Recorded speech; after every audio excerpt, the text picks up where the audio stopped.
Hello and welcome to another episode of the Jungle Gyms. It is Sunday, the 5th of December. It's myself and Paddy, and we've just finished watching the Dundee United and Celtic game where we won 3-0. What a game! What goals! That's entertainment. I fucking love that, Mm. Paddy. How you doing though? You good, mate? Well, certainly good after seeing that game there. Great win. Quite a hard stadium to go to sometimes. Dundee United will be doing really well this season under the new manager, Tam Coates. So, great to get all 3 points on the board and good performance as well, mostly. Absolutely, mate. So as you said, Dundee United have been doing no bad under that manager. So they're sitting a respectable fourth on 25 points, only like 2 behind Hearts, who at one point were kind of pushing us. So they're doing very well, although in the past few games I think they've been on a bit of a bad run. But Celtic, talking about our form, obviously we've been picking up the victories domestically, but like the past 3 games, we've only won each of the past 3 games by like a 1-goal margin. So today, to get clear daylight was fantastic for us, great for the players' confidence as well. Gone into it like it was a cold Baltic morning, and that pitch did not look friendly at all. It was one of the days where if the ball hit you smack on the face, you just want to go home.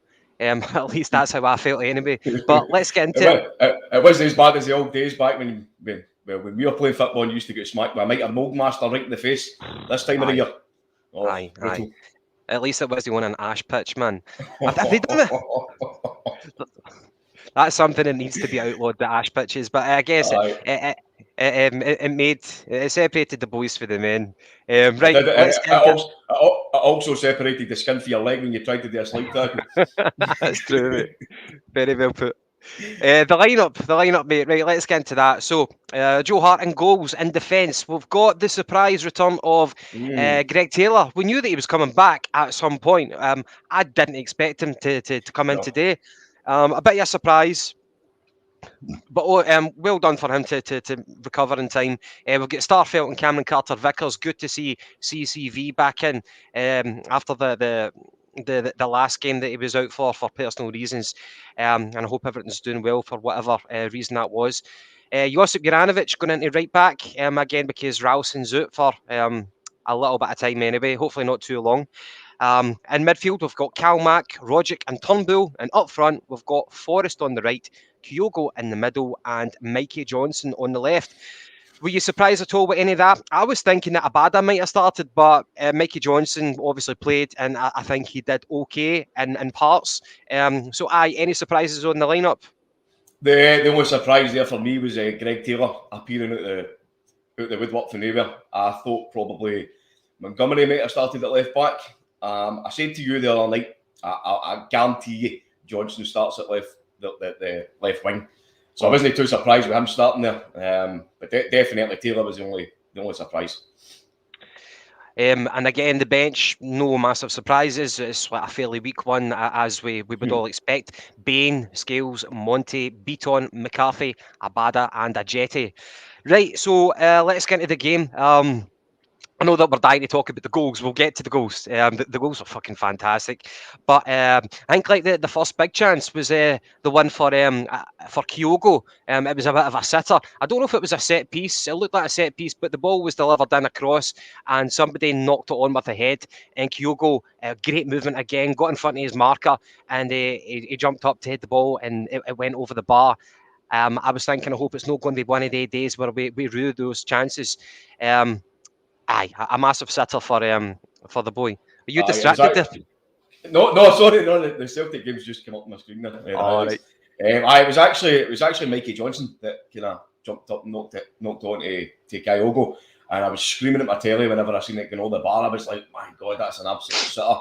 So right away then, I'm thinking, right, okay, is this a kind of omen for the day? But thankfully it wasn't. It could have been a lot better. We could have been far more clinical in front of goal, but I think the way that we're approaching these games and the way that Ange's get it set up is that we are trying to set out to basically control the entire game with our passing and our possession, like getting the ball and trying to keep stretching the opposition players when they come out and try to block the ball, and then for us to kind of take our time and wait for an opening to kind of slide a through ball in down the lines to get it in. So it's working in many ways, but there's clearly there's still some issues there. I wouldn't call it worrying, but it's definitely a concern for me. Is that we're still too static in the way that we're approaching games. We're trying to get the goal tallies up, but as you said earlier on, today was a bit different because we've been winning games, but it's been by fine margins. But today, obviously, was a bit of a romp. Does that kind of tie in? Well, I totally agree. And during the game, there was a lot of missed opportunities. The good thing is we're making those opportunities, but we missed a lot. Before we actually get to the goal, before Rogic scored, in the group chat, you said that you felt that Celtic looked fatigued. On the other hand, I wasn't too sure about that. I felt like a few players weren't really up to scratch at that point. Do you think that the majority of the team were looking quite fatigued today?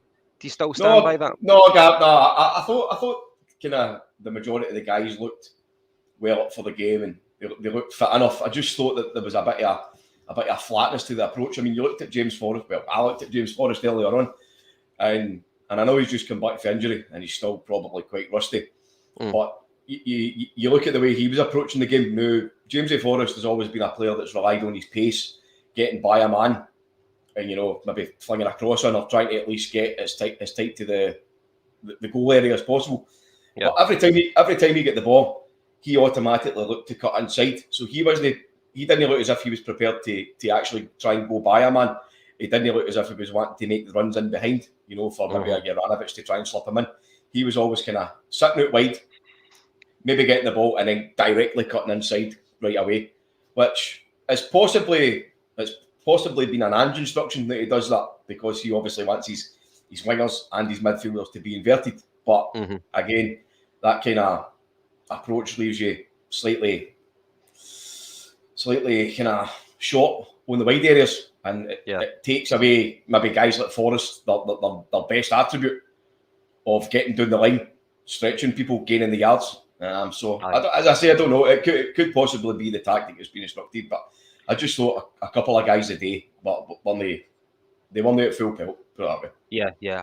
I can't disagree with the way that you've put it there, especially with Forrest. Let's move on to the Rogic goal. So on the 19th minute, what a goal, guys! If you've not seen it, go onto YouTube, try and see that goal. It was a thing of beauty. So how does it start off? Rogic, at one point, he's on the right wing. He's almost at the touchline and at the byline, sorry, and he picks up the ball.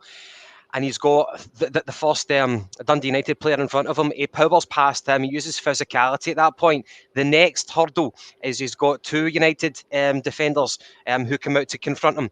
And at that point, he uses skill and quick feet just to evade them. So at that point, he's taken it past three players. He goes into the box.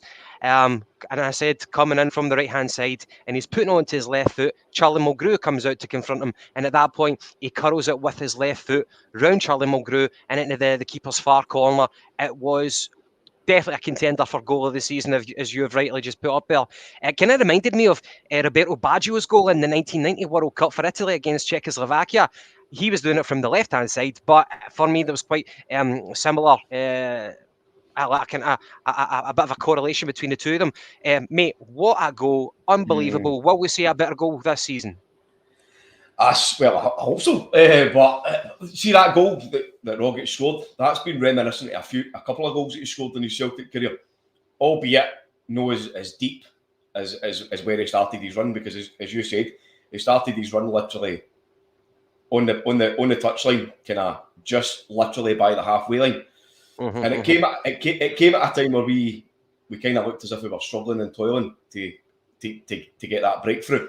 And sometimes, as you know, it takes a moment of magic to unlock the defence, and that's what we got out of Tam Rogic. It was a piece of absolutely sensational skill, and all credit to the man for just doing it. Do you know what I mean? There was no overthinking.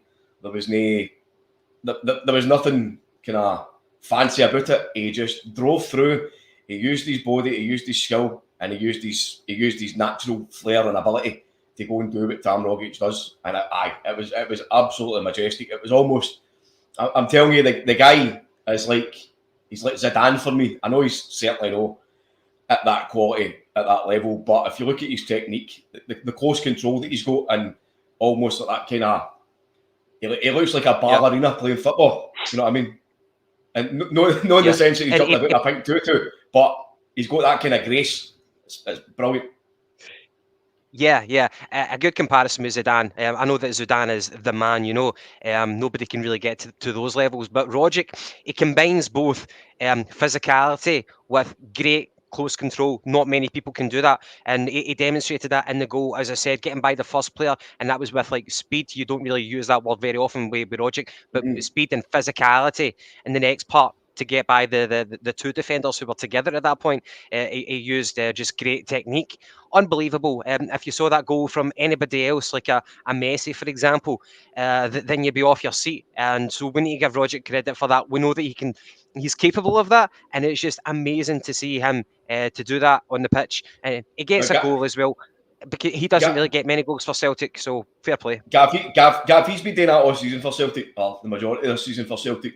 He's come in since Andrew's come in and has brought him back into the fold, because obviously last season it looked as if he was on his way out to, I think it was Qatar. I think Neil Lennon wanted to rid him. Thank God we got rid of Neil Lennon instead. But no, listen, Rogic has been the main man for the midfield this season. He's been the focal point. He's been the guy that can unlock defences. He's been the guy that can turn a trick in midfield. He's been the guy that can stretch the defenders and midfielders, because as you've seen for mostly of the game this season, the defences that we've came up across, it's been 5, 6, 7 guys in defence. So for us to have a player like Tom Rogic on form and doing that it's absolutely vital for us. But what I noticed about Tom Rogic today, and I have noticed in the last few weeks, is that he looks a lot more physical. He looks slightly bigger, and I don't mean overweight or anything like that. He looks to be far more physical and imposing. And see, today there was actually, mate, the players were bouncing off him. Because what Tom Rogic does is, when he's coming forward with the ball, and if he can see out his side vision, there's a couple of guys coming at him, or one guy coming from either side, Tom Rogic will just ever so slightly move his body to the side and he'll shield the ball. Now, before, maybe seasons previous to this, you've seen him going down because the guys have been coming into him. But this season, as I said, he's playing every game. He's playing 90 minutes every game. His performance, his fitness peaks on the dropping during the game. And today, like, players were absolutely bouncing off him. And he's getting dug in. He's sticking his body in where it matters. He's protecting the ball. He's protecting his teammates. He's just been an absolute pleasure to watch this season. And I hope it continues, because we really did miss him in that period there where he was out. 100%. And we're going to need him in December. That goes without saying. Let's talk about Turnbull.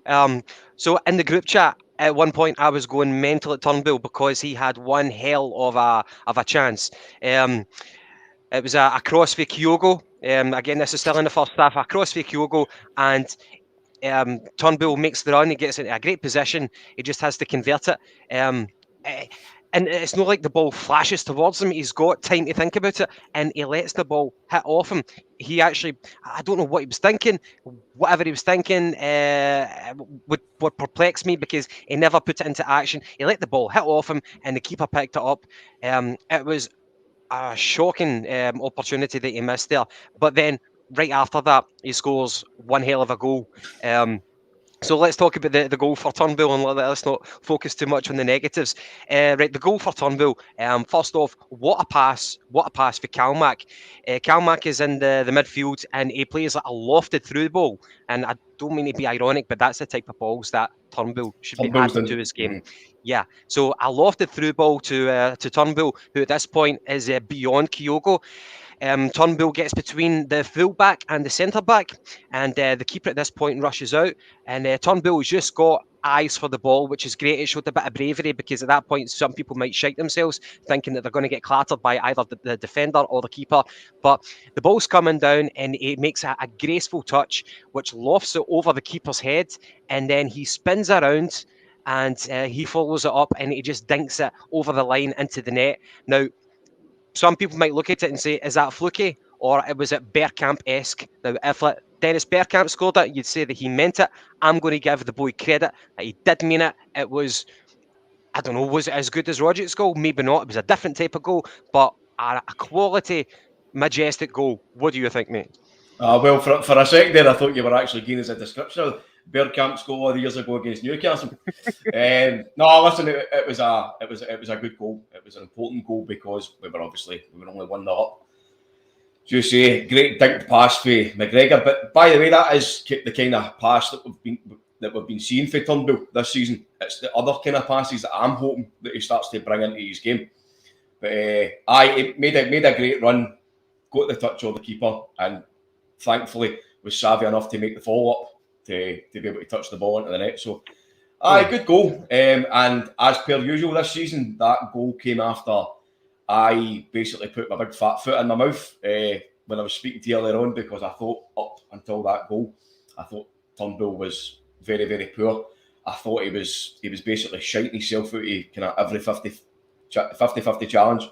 So, do you think his confidence increased after that goal? How would you judge his performance over the rest of the game? Do you think after that goal his confidence went up, or was it just the usual Turnbull for the rest of the game? No, I thought it was slightly better after the goal. But I think what you're seeing is that you see Turnbull playing so much better when Rogic is there, and Rogic is basically taking the mantle on of being the kind of the flair player in midfield. Yes, as I said to you previously, whenever I watch Turnbull, he's not very direct through the centre. What happens is he kind of drifts to one side. He either drifts slightly left or drifts slightly right. Whereas Turnbull, Rogic will drift a wee bit, but Rogic will basically be the man that will take that step further forward. So I think if you've got Rogic there as the senior player that's doing that, then it allows Turnbull to basically be your kind of, what's the term for it, maybe like a Roman playmaker, just somebody that kind of gets involved whenever he wants to. I know that might sound a bit disparaging, but yeah. Sometimes I wonder if what does it become more anonymous whenever when Rogic is there, he's got the chief responsibility to be the creator. Does Turnbull become more anonymous because of that, or does it allow him to bring other things to the Celtic play? I don't know. We'll judge him in the fullness of the season. But again, what a goal from Turnbull, especially after that shocking sitter early on. Right, so that takes us to half time. I've got a remark on this. It's probably the most one-sided first half that I've seen Celtic play for a long time, and I actually mean that more than the Celtic away to Hibs earlier on this season, because we'll remember that Rogic actually went off just after the half-hour mark, and at that point Hibs came back into it. So this first half, by far the most one-sided I've seen from Celtic. Dundee United just couldn't string two passes together. They had no outball, and at that point at half-time, we noticed that Forrest had picked up a wee knock, and he came off for a badder. So we've got a wee message in from David Boy, and it says, great goal, but Turnbull is so wasteful with 95% of his free kicks, corners and shots on goal. Misplaced passes, crosses hitting the first man, infuriating. Well, we see where you're coming from, and it kind of ties in with what we've been talking about. We know that Turnbull has got ability. We just want to see him become more pivotal for the Celtic team. Because if he's going to be lukewarm for this season, then I don't think we're going to win the title. We can't be carrying passengers. We need everybody to be firing on all cylinders. So we're glad he got his goal. We just want to see more of that. We know that he can bring that to his game. But mate, Forrest, it looks like a possible wee hamstring injury, a muscle injury. I think the commentator mentioned that he kind of pulled up a wee bit, rubbing his hamstring. I don't think it was that bad because he played on for a wee bit, but it appears to me as if it's been a kind of precautionary measure that he came off. But in saying that, in all honesty, and I never ever want to see a Celtic player get half injured, but for me, I wasn't actually that bothered they went half injured, because I thought as I said earlier on, I thought he had a poor game. He wasn't taking men on. He shot himself for every single challenge that I saw, and I mean that, and I'm not just saying that. I said it to yourself earlier on during the game. In fact, I was furious at one point, because at one point down the right hand side, the ball bobbled out of possession for Celtic, and the Dundee United player was coming onto it. Forrest done what Turnbull's been doing as well. They run to the ball and then just stop.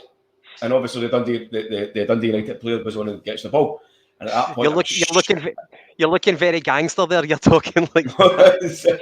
By the way, to the viewers, like Paddy, I was worried about Paddy's health during the first game, the first half, because the messages coming from you, it was like angry face emojis, and you'd resorted to like capital letters for every message about wee Jimmy. And by the way, he missed a really good opportunity in the first half. He was played in, the ball was cut back to him, and he had like a fresh air shot. He almost fell over. It was ridiculous. I wonder, like, he's been out injured for ages, and then he comes back in, and it's full pelt, 2 games in a week, every week. I'm sad that there's just so much pressure on him to pick up from where he left off, and I think he's maybe struggled a little bit with that, and now he went off injured. So hopefully it's not going to be for too long. I don't know if Angie's clarified yet how long he thinks it might be. Might be too early to kind of diagnose that. But anyway, moving into the second half, it wouldn't be hard, but Dundee United increased their intensity and pressurising us. And I think for the first like 15, 20 minutes, the game became a wee bit more difficult for us. There was not too many flashpoints from Dundee United. They had a couple of powder puff attacks. One guy I want to actually point out for Dundee United. Now, the Sky Sports presenters did a wee showed a few clips of this guy in the season. A guy called Fuchs, Fuchs. Fuchs, that's his name. Now, as soon as they do a wee kind of highlight of that, for me, I automatically just keep my eye on the player to see how he was doing. I thought, like, so he looks like maybe a box-to-box midfielder, but very much capable of the defensive midfield role. The amount of times that I saw him winning the ball back for Dundee United, there was a lot of occasions when he did that. Although he's quite diminutive, I'm not even going to try and say that word again. You said it right, mate. Diminutive. Thank fuck. Right. Although quite a small guy, but quite stocky. The intensity for this guy and his ability to win the ball back is what Sorrow should be doing. I only compare it to Sorrow because of a similar height. He was really, really impressive. And just before we went live, I actually saw something which I want to read out. But midway through the game, a story dropped on the Scottish Sun website quoting that Fuchs claimed that there's been contact by Celtic, Rangers and Stuttgart in light of him being out of contract this summer. And the guy said that I think he's at a Cameroon international, and he says that there's interest but nothing concrete. I thought he did really, really well, mate. Did you notice the guy at all on the pitch today? I did. Do you know who reminded me? Do you remember the two? Fun enough, it was the two of them played with Dundee United a few years back. 2 other wee kind of slightly black guys who were kind of short, stocky centre mids, kind of defensive mids. I cannot remember their names for the life of me, but they always used to be 2 really, really good wee players for Dundee United, and that's who he put me in mind of right away. But no, he was like he done well. He got himself about. You know, Dundee United were kind of camped out in their own box. They had really no focal for it up front. I think it was Nicky Clark and some other guy, fucking a pair of tits or something. Well, let's talk about another fucking tit, and this was Callum Butcher. Now, this guy put I thought you were going to say Mikey Johnson there. I was ready for it. Sorry, on you go. This tackle by Callum Butcher, now he's just back from suspension after getting a red card, and then the tackle that he put in on Turnbull was criminal. I know that we obviously, like, passions are running high after the game. I don't know how he managed to stay in the park. It looked as if the referee was thinking about it after he did the challenge. Turnbull went down in agony. Thank God he managed to carry on. I don't know how he managed to carry on, but after the tackle, the referee gave himself a bit of time walking towards the player, and I thought at that point he's like mulling over in his head, is it going to be a yellow or a red? For me, there was no question, it had to be a red. And then it produces the yellow card. That guy was a very, very lucky boy. The replays showed it was full contact with the studs on the shin. You know, what more can you say?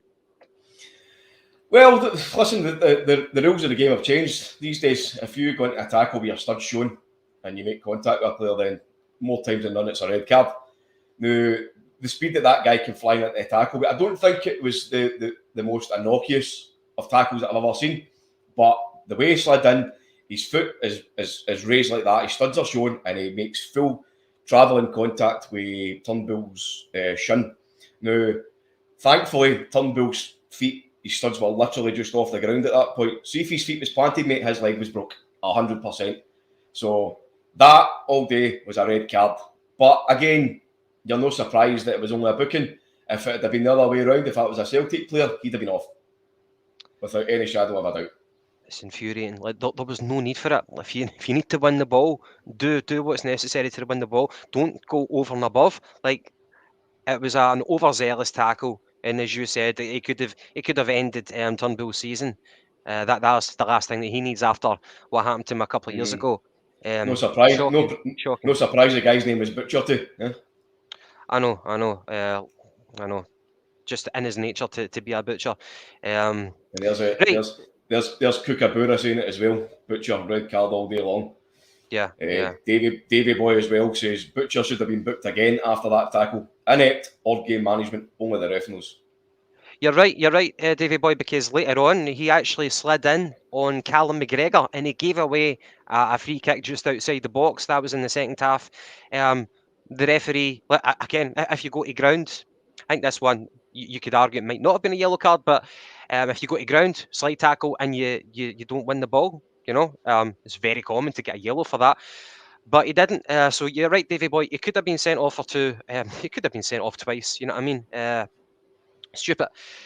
But again, what's the headlines going to be? They don't have an innocuous offside to talk about for Kyogo. So are they going to be balancing the scales up here, and they're going to talk about things like that? They need to be calling that out. Of course, it's no. But you're seeing folk for all corners coming out this season. I mean, it was the turn of I think it was the referee's chief. He was actually speaking out on specifically the Bobby Madden. The goal from Kyogo for the other night, which was marginally offside at best. Now, why are these people coming out and speaking specifically about options like that? There's so many fucking flashpoints and incidents that could be talked about. You could write a book the length of the Bible. I mean, the amount of fucking fouls and dangerous tackles that Morelos puts in. But no, the whole world wants to talk about fucking Kyogo's fucking penis being offside. You know what I mean? It's not protocol. It's not protocol for the SFA to be coming out and explaining decisions like that. So if they're going to do it for an isolated incident, why not be more consistent and do it every bloody game? And there's Joseph Agnew saying as well, Butcher had more tackles after that bad tackle. Should have been sent off. Powers that be should look at this. He tackled from behind. Exactly. I don't get it. You come back after getting a red card, you've learnt nothing. And you almost end someone's career, end someone's season. A bit to get a wee bit carried away there. See, just another point that as well, Gav. I actually thought myself in the first half that Starfield was kind of lucky not to have seen a red card, because he could have been described as a last man when he made a lazy challenge. He pulled the man back, yeah. That was in the first half. Again, I don't think it was a red card, but as we all know, the referees in this country are either inept or illustrious cheats. So he could have gave the referee or the official with the flags at the side a chance to kind of send him off. But thankfully, he only got a booking and he managed to see it the rest of the game. Done pretty well, actually. It was very clumsy. Him and Vickers at the back. But that was another moment for Starfield that he switched off for a second and he almost lost it. He almost lost the goal and he almost lost his serve at the game. Aye. So just picking up again, going into the second half. So on the 70th minute, Beaton comes on for Rogic. I'm happy with that. Rogic had done a shift, a great goal. He comes off and Beaton on. By the way, that was Beaton's 250th appearance for Celtic today, Gav. How do you feel about that? It's remarkable that he's made 250 appearances for us. I think I could be wrong. Apart from Callum Mcgregor, is he longer serving than Callum Mcgregor? I could not tell you. Callum Mcgregor had a milestone as well the other day, and apologies, I can't actually remember it for the life of me, but I think it must be at least 300 odds anyway for Callum McGregor. Yeah. Well, it's remarkable that he's made so many appearances for Celtic without ever like claiming a place. He's just stuck about the corridors of Celtic Park for so long. But this season, I think he's been semi-useful. And I guess his career will always be like that with Celtic. And on the 75th minute, Scales comes on for Taylor. How would you sum up Taylor's afternoon today? I don't think he was put under too much pressure. I think he was just an average performance. I've been a big critic of him this season, Gav, and I won't lie. When I saw his name popping up today, I was actually quite pleased that he's managed to come back in time for us. When we're experiencing problems at the back with losing guys out of injury. Obviously, Ralston's out, so Juranovic has moved to his natural right back position. So again, we've spoke about this 13 times on here, but the left back lottery, who's going to be the left back this week? And Taylor's name popping up right away straight into the starting lineup was a surprise, but it was also at that point for me it was a bonus, it was a positive. That being said, I thought he was fucking horrendous. Honestly, mate, I thought he was shocking. He was tame, he was limp, he couldn't control the ball right. Anytime he got forward, I mean, there was one point he'd actually made a darting run, and he'd get by the defender, and I think it might have been Johnson who slipped him in. Taylor's basically he's ran by the entire fullback area, and all he needs to do is put a low cross on or drive the ball in. What does he try and do? He almost hesitates for a second, and he tries to cut it back to Johnson. Johnson's leaving there. Johnson's already started moving in. It just highlights everything that's so poor about Taylor, is that he doesn't show much game intelligence. I know he works hard. He does work hard, mate. I'll give him that. That's about his only attribute, is that he works hard and he'll get up and down the line all day. But for me, he was terrible. That whole left hand side was terrible. And I know I might seem across. I might be coming across as one grumpy fucking beat-faced bastard. But I thought between Taylor at the back, I'll give him his due. It's only his first game back. Mikey Johnson was fucking atrocious for the majority of the game. There was one or two moments I gave him credit when I was speaking to you during the game, but honestly, mate, for the majority, he's just a fraud as far as I'm concerned. I mean, for us to go for Jota, who's been performing absolute heroics this season, to fucking Mikey Johnson, it's frightening. It's frightening. I think they're of a similar age as well, Mickey Johnson and Jota. But yeah, the left-hand side, Taylor and Mickey Johnson, two guys I probably wouldn't want with me if I was to go into the trenches. I want to see both of them do well, especially a youth product, and some guy who we spent apparently £3 million on. No. The longer time goes on, the less optimistic I am for Mikey Johnson to make a breakthrough at Celtic. Right, but the actual goal itself, so Beaton, as I said, he comes on and he plays a lovely diagonal ball for Abada, and Abada, who's out on the right-hand side, I didn't know if he was going to trap it and try and take his man on, but he decides to just do a first-time layoff. And the ball was just kind of trickling at one point. I didn't know who was going to actually come in and pick it up, whether it be one of our players or their players. But it was Scales coming for fucking left back. He must have ran a hell of a distance. But Scales comes in, and great to see him come on and score his first goal for Celtic. Must be a great feeling. And he goes at it with his side foot left. And I think it might have taken a wee deflection, but it goes in. Keeper didn't have much of a chance, and he runs to the Celtic fans to celebrate. A great moment for him and his family. What'd you make of that? Again, it's always nice to see a player that we've been championing for game time to come on. It's great to see him getting a goal. I mean, you've looked at the fleeting appearances for Scales so far. He's come in this season, and he's done reasonably well.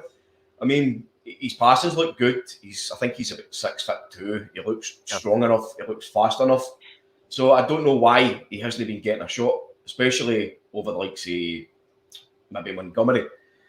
But that goal surely can't do his confidence any harm and getting another appearance. So I'm hoping personally that he would play the next game, with it being Betis being a kind of an almost a moot game if you want. Yes. But I reckon he's going to continue with Greg Taylor though, and especially when you think that Greg Taylor's been given a 4-year contract. So whether you like it or no, I think he's going to be the guy to step in and take the jersey. Yeah, I think Greg Taylor's going to be the backup left back. Oh, I say that's what I mean. Sorry, But that's providing that we bring in a good left back to kind of supersede him in the pecking order. Here, one thing about Scales, I seem to remember, and correct me if I'm wrong, but Scales, whenever he first signed for Celtic, in one of his interviews, he said that he preferred to play at centre back, and it was just in the last season where he played with Shamrock Rovers that they played him as a left wing back, but his preferred position is centre back. Would you be open to see what he can do at centre back? But again, that stops the progression of Welsh. It's a good question. Do you know what I would love to see, Gav? I know we won 3-0 today, right? But for me, when you're coming up against a team like Dundee and the way that they set up today, they set up to try and nullify Celtic's attack. I would have loved to have seen a 3-5-2 today, and I think a guy like Scales would be perfect as the left-hand sided defender of a back three. Because he's left-footed, and if he's a defender, then that gives you the balance. Because you look at how many times we've played a back three, and we've ended up with like a right-footed player on the left-hand side, and how much it's kind of impeded them. I.e., big Useful Harm. Useful Harm started out his first season on the right-hand side, and then because he was the most confident on his.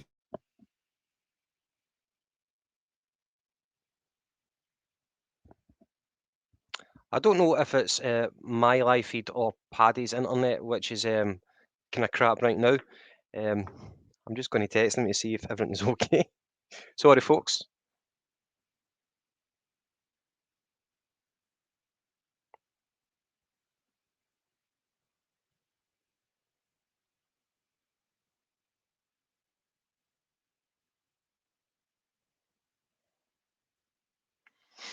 Yeah, apologies for this.